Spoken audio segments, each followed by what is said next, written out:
يا هلا بيت النبي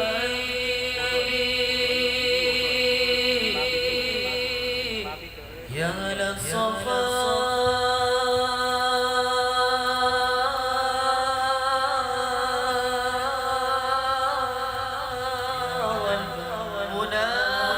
والمناجاة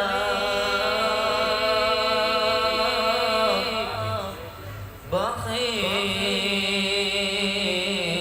من حبكم يطفر بما واتمنى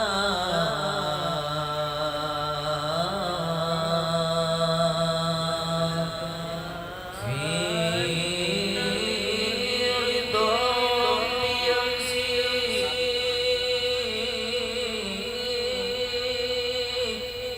في صباح.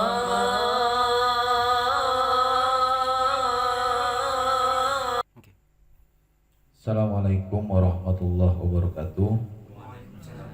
Bismillahirrahmanirrahim. Alhamdulillahirabbil alamin.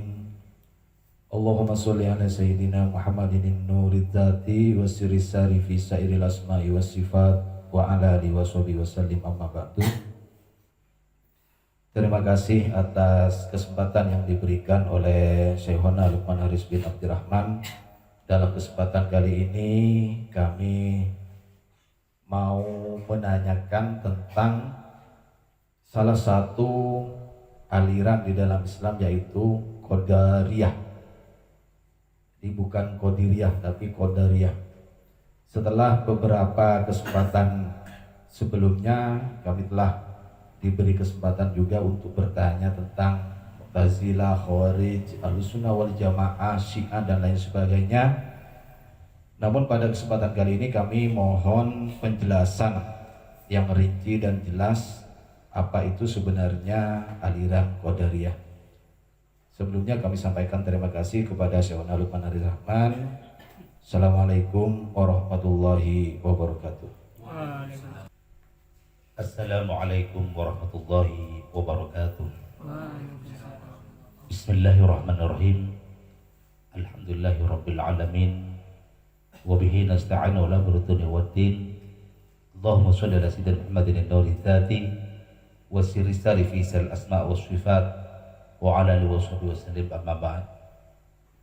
Al-Fakir akan menjawab dari pertanyaan saudara kita tentang bagaimana dan apa itu tentang sekte atau aliran Qadariyah. Perlu diingat, ini memakai harkat fathah dalnya, Qadariyah, bukan Qadiriyah. Qadiriyah itu thariqah. Kalau Qadariyah itu sekte dalam Islam. Sebenarnya Qadariyah ini, orang-orang Qadariyah, tokoh-tokoh teras, tokoh-tokoh penting Qadariyah ini sebenarnya pada mulanya juga pun adalah Mu'tazilah. Cuman di dalam pembahasan kali ini kami akan membahas karena agak sedikit rinci. Karena apa? Karena sekte ini yang menjadi isu perdebatan yang sangat sengit atau mujadalah di antara mereka tentang isu takdir atau qadar atau qada wal qadar. Lah, faham ini berawal dari suatu sekte yang dibangun atau yang dipelopori oleh gerakan, mungkin pertama kali adalah gerakan pengajian yang dipelopori oleh, kalau di Irak dipelopori oleh Ma'bad al-Juhani. Kalau di Damaskus Syria ini dipelopori oleh Ghailan ad-Dimsyaqi. Lah, konon katanya menurut sebagian para ulama ahli tarikh, beliau berdua pertama kali ini sebelum mengeluarkan ide-idenya, dia berdua ini berguru kepada salah seorang mantan Nasrani. Mantan Nasrani tersebut tidak disebut dalam sejarah siapa, mungkin orang yang tidak dikenal, masuk Islam. Kemudian dia berdua belajar kepada mantan Nasrani tersebut. Kemudian dia menggerakkan fahamnya. Setelah menggerakkan fahamnya, menggerakkan ide-idenya, menelurkan ide-idenya, kemudian konon kata sebagian para ulama yang mu'allaf tadi, kemudian pada akhirnya masuk Nasrani lagi. Jadi disinyalir kuat ini adalah suatu taktik untuk mengacaukan umat Islam dari dalam.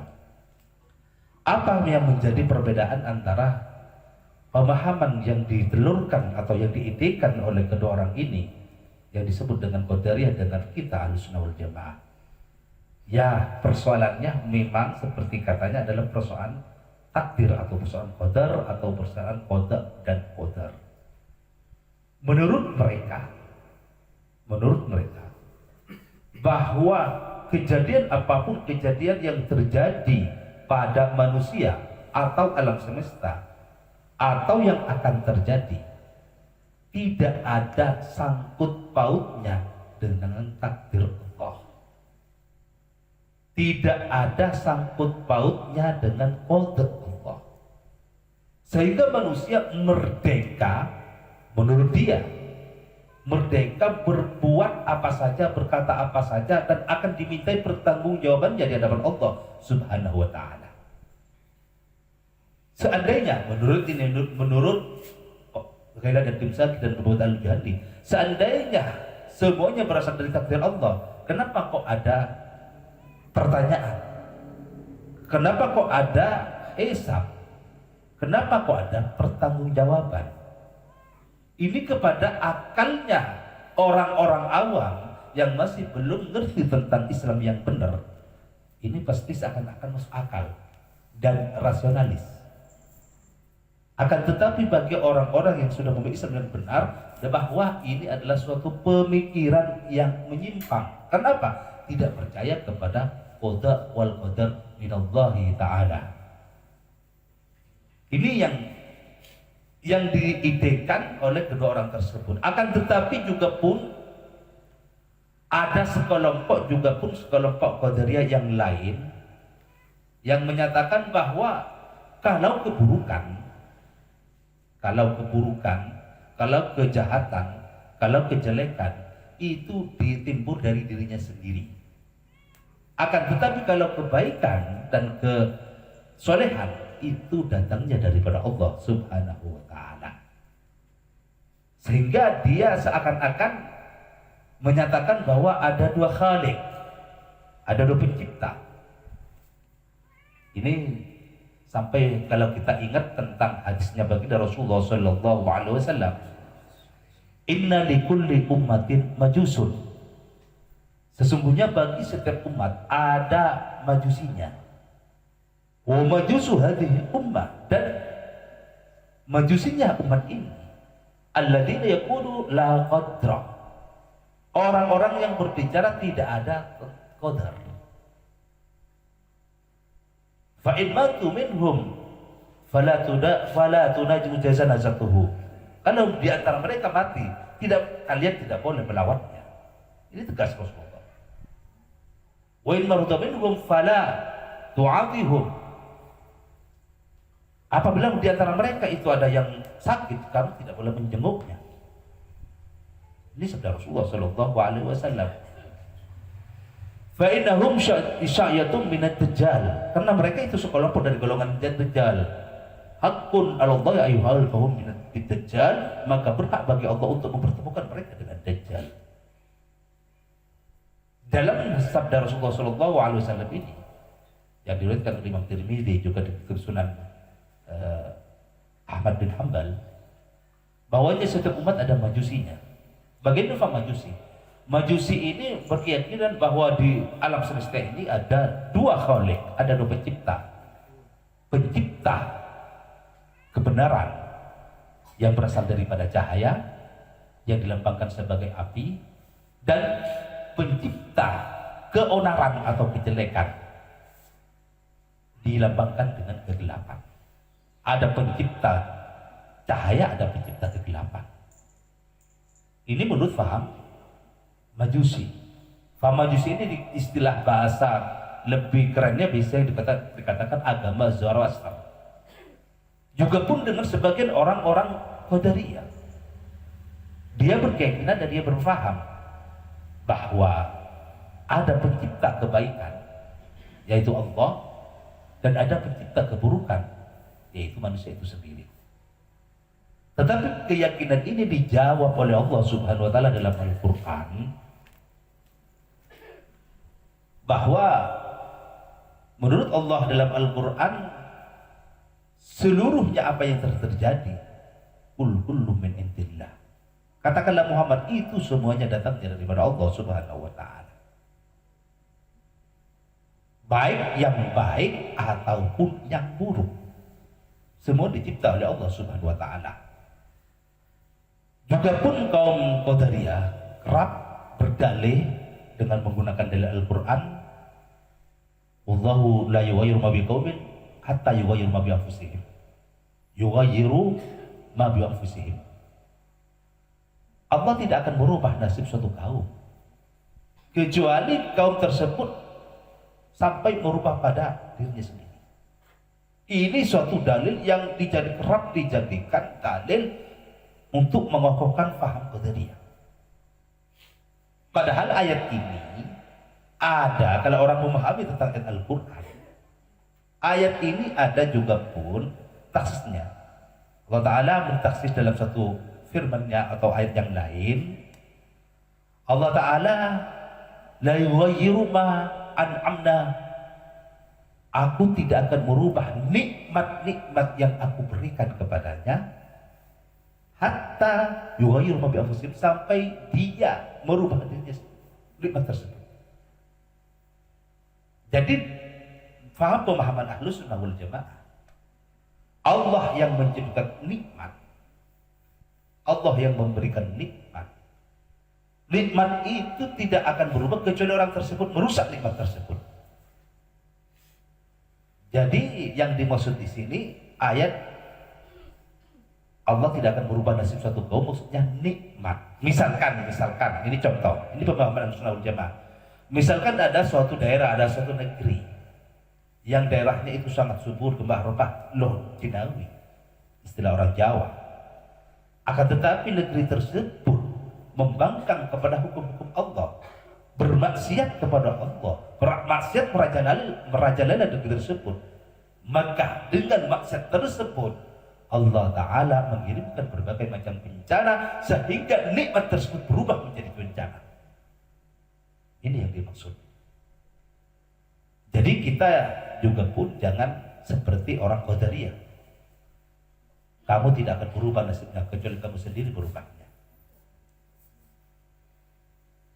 Maksud dalam ayat ini, nikmat Allah yang ada padamu jangan kamu rubah dengan cara kamu bermaksiat sehingga nikmat tersebut dicabut oleh Allah Subhanahu wa taala.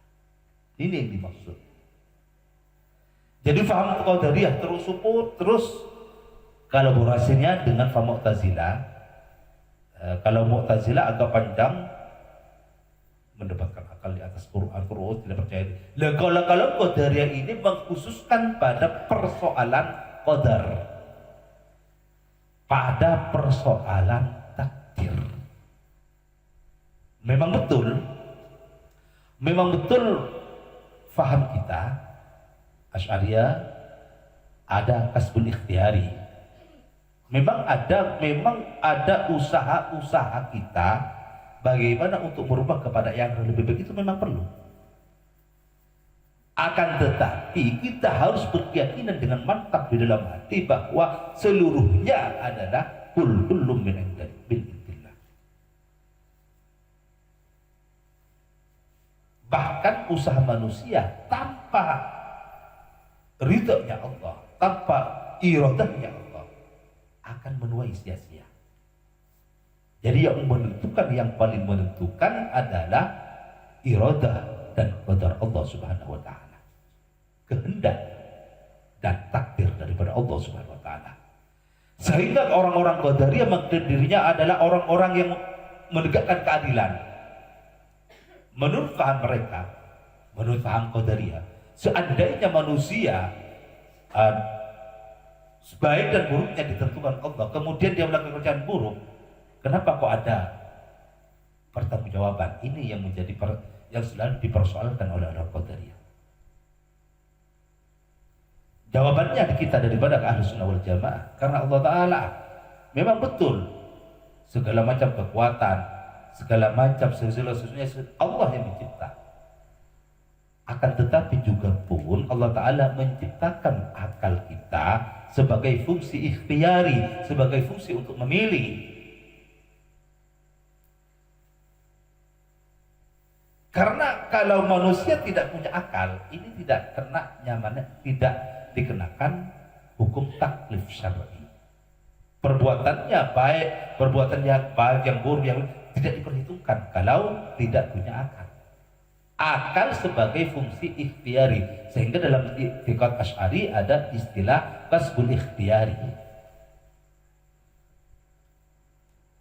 Jadi ini faham Qadariyah. Kemudian faham Qadariyah ini ditepis oleh para ulama-ulama Ahlus Sunnah wal Jamaah, juga pun secara gamblang baginda Rasulullah Sallallahu Alaihi Wasallam juga pun sudah menubuatkan lewat hadis yang kami jelaskan tadi, orang-orang yang dikatakan majusnya tadhil ummah adalah orang-orang yang berfaham tidak ada takdir, tidak ada takdir.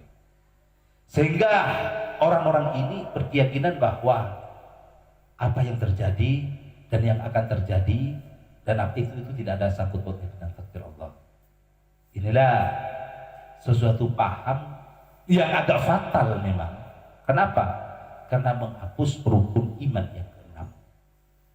Karena rukun iman yang keenam bagi kita Ahlus Sunnah wal Jamaah itu adalah antu amina biqada'ihi wa qadarihi khairihi wa syarrihi min Allah Ta'ala. Kita harus percaya dan percaya penuh dengan keyakinan penuh bahwa qada dan qadar adalah baik yang baik atau yang buruk, semuanya datang daripada Allah Subhanahu wa Ta'ala. Dan faham qadari ini ditepis oleh Allah Ta'ala dalam firman-Nya, wallahu khalaqakum wa ma ta'malun. Allah menjadikan kalian dan menjadikan apa-apa yang kalian perbuat. Ini firman-Nya Allah. Dua, wa ma ramaita idh ramaita walakin Allah rama. Tatkala kamu memanah, bukan kamu yang memanah, tetapi Allah yang memanah. Ini di antara jawaban Allah terhadap orang-orang Qadariyah. Cuman dari segi adab, dari segi tata krama, bukan dari segi keyakinan. Kamu harus paham, kita harus paham. Bukan dari segi keyakinan, bukan dari segi keimanan, tapi dari segi adab. Kita ucapkan secara lisan, bukan di hati, bukan di pikiran dan perasaan, di lisan, bahwa yang datang, yang baik datangnya min Allah, dari Allah, yang buruk datangnya dari diri sendiri atau dari manusia. Ini dari segi adab, dari segi lisan. Tidak boleh dari segi pikiran. Kalau dari segi pikiran berarti menjadi pemikiran atau akidah. Ini fatal kalau menjadi akidah. Berarti akidahnya sama dengan Qadariyah. Tapi dari segi adab, kita menyatakan yang baik datangnya dari Allah, yang buruk datangnya dari nafsu kita sendiri. Ini dari segi ucapan. Dalam catatan, dalam Ahlus Sunnah wal Jamaah, ini dari segi ucapan lisan dalam kita menjaga adab secara zahir, tetapi dalam segi pikiran dan hati tetap kita berkeyakinan khairihi wa syarrihi minallahi ta'ala. Baik yang baik atau yang buruk datangnya dari Allah Subhanahu wa ta'ala. Lah, polemik tentang masalah takdir ini ya timbul faham Qadariyah dan Mu'tazilah yang menyatakan tidak ada takdir. Juga pun nanti ada faham yang ekstrim tentang takdir, menyerah pada takdir. Nanti ada faham nanti Murji'ah dan terusannya adalah Jabariyah. Ini juga pun salah. Jadi Ahlus Sunnah wal Jamaah tidak begitu. Ahlus Sunnah wal Jamaah adalah suatu pemahaman yang tawassut, yang moderat, tidak ekstrim seperti Qadariyah atau Mu'tazilah, juga pun tidak ekstrim seperti Murji'ah atau Jabariyah. Faham Ahlus Sunnah wal Jamaah adalah moderat, tawassut, tawazun, ada keseimbangan. Ada keseimbangan secara zahir, secara pikiran, secara hati. Ini namanya tawazun. Ini faham Ahlus Sunnah wal Jamaah. Semoga bermanfaat dan semoga kita oleh Allah Ta'ala tetap dijaga keyakinan dan akidah kita. Masalah akidah ini adalah suatu ilmu yang kaitan eratnya dengan pikiran. Paham? Ada kaitan eratnya dengan pikiran. Karena akidah atau keyakinan berangkat daripada pikiran. Jadi kalau pembahasan tentang masalah nanti pikir, bagaimana menempatkan pikiran, ini ada ilmu akidah. Bagaimana untuk menempatkan jasad kita, zahir kita, ada tatanan ilmu syariah. Bagaimana menempatkan hati kita dan akhlak hati kita, nanti ada tatanan ilmu tasawuf. Semoga bermanfaat. Wa khairan Innallaha fil hidayah wal inayah wa bi Rasulillah sallallahu alaihi wasallam syafa'a nadzar wal barakah. Wassalamualaikum warahmatullahi wabarakatuh. أنفاس جنة